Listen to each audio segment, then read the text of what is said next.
Ang nakakalungkot na balita na kumalat sa buong mundo ang pagkamatay ng lead actress ng isang sikat na palabas noong 2001 na Meteor Garden.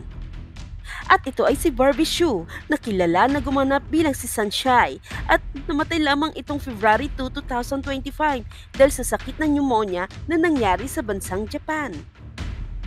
Kasama niya sa palabas nito ang apat na lalaking nagagwapuhan na tinatawag naman silang F4. Ang apat na lalaki ay sina Jerry Yan bilang si Dao Mingsi, si Vic Chu bilang si Hua Zilei, si Ken Chu, gumanap naman na si Men, at si Vanice Wu bilang si Mizuo. Halos lagpas na ng 2 dekada ang palabas na ito pero marami pa rin humaling rito. Sobrang sikat nito at lalo na dito sa Pilipinas at maraming nag-aabang rito tuwing hapon.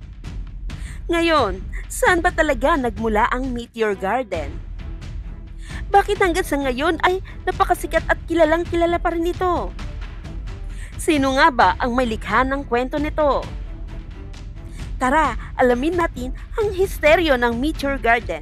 Simulan na natin! Histeryo.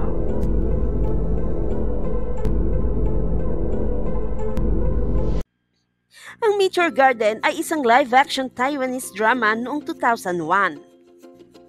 Naipalabas ito sa ABS-CBN noong May 5, 2003 sa Tagalog dub na talagang inabangan ng mga kabataan dito sa Pilipinas.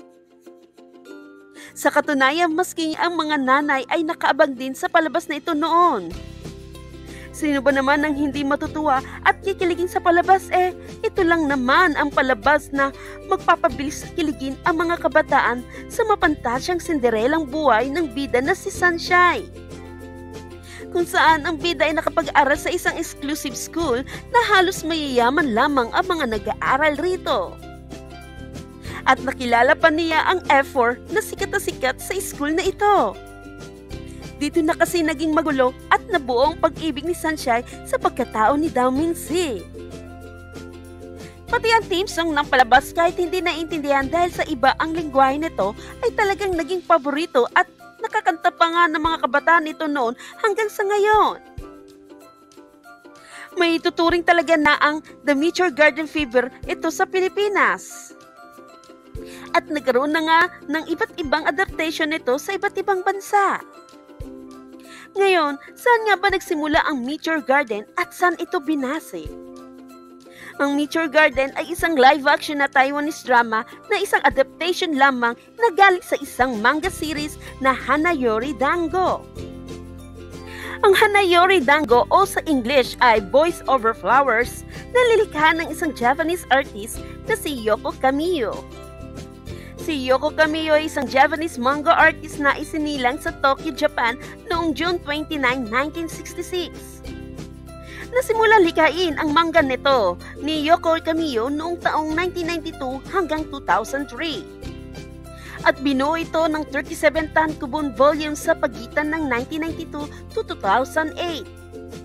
At naipublish ito sa Shueisha's Margaret Magazine. Ito ay isang bi-weekly shoujo manga magazine noong taong October 1992 to January 2004.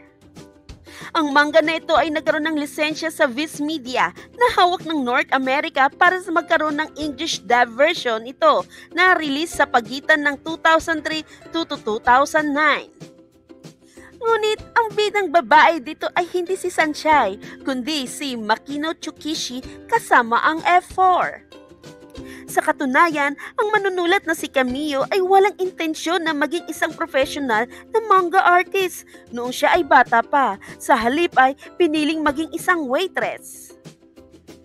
Nag-aral siya sa secretarial school at nakagraduate, ngunit napadpad pa rin siya sa pagiging manga artist dahil hilig talaga niya ito. Hanggang nung taong 1989, pumasok siya sa pagiging professional sa pagiging manga artist. At sa mga sumunod na taon ay inilathala ni Kamiyo ang kanyang mga manga na Suki-Suki Daisuki, Anohini Aitai, at Mirisan no Hitsuji sa Margaret Magazine. Bago niya tuluyang nilikha ang Hanayori Dango o Boys Over Flowers noong 1992. Ang Hanayori Dango o Boys Over Flowers manga ay mabilis na nakilala sa Japan. Pinuri ng maraming tao si Kamiyo para sa kanyang makatotohanang paglalarawan ng buhay high school at pang-araw-araw na karahasan sa pamamagitan ng seryeng Boys Over Flowers. Bagamat sa una ay nagulat siya sa mga pag-amin ng karahasan sa mataas na paaralan na nakasaad sa mga sulat ng tagahanga, napagtanto niya na ang maapoy na karakter ni Tsukushi ay nagsilbing huwaran para sa karamihan ng kabataan ng Japan at nakatulong sa iba na makayanan ang karahasan sa paaralan. At nakita ni Kamiyo ang pag-angat at pagsikat ng Voice Over Flowers sa mga sumunod na buwan at naging isa na nga itong bestsellers niya.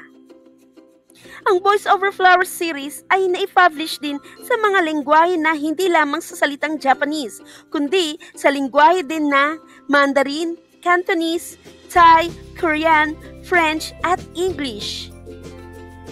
Ang serye ng anime ay na-broadcast sa Japan, Hong Kong, Taiwan, Singapore, Italy at binigyan din ng lisensya at inilabas sa Estados Unidos. Unang na-broadcast ito sa Japan noong September 8, 1996 to August 31, 1997 na binubuo ng 51 episodes.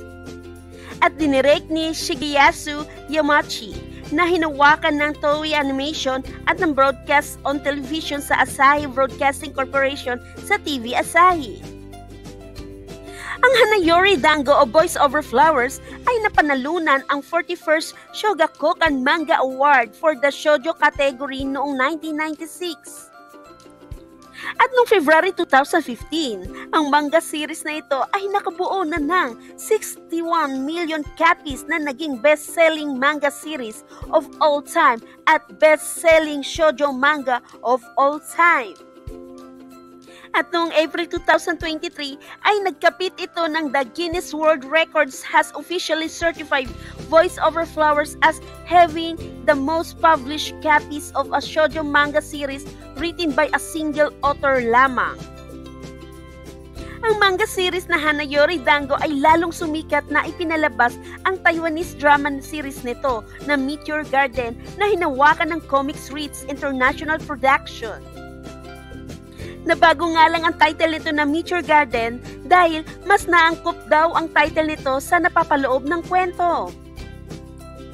At sumikat din ang Korean version ng Hanayori Dango na pinamagatang Voice Over Flowers na pinagbibidahan naman ni Lee Min-ho na gumanap as Go Jun-pyo at si Kyo Ye-sun as Gyum Jandi. Pinalabas naman ito noong January 5 to March 31, 2009 na meron lamang 25 episodes. At nagkaroon pa din ng iba't ibang version sa iba't ibang bansa dahil sa sobrang napakasikat nga nito. Ito kasi ang drama na papatok talaga sa karamihan dahil sa bidang babaeng mahirap at sa bidang lalaking mayaman. Kung saan ang kwento ay mala Cinderella ang tema nito. Kaya kayamanan ng kaalaman, dapat natin ito usbong sa tama at kabutihan. Ano masasabi mo sa video natin ngayon?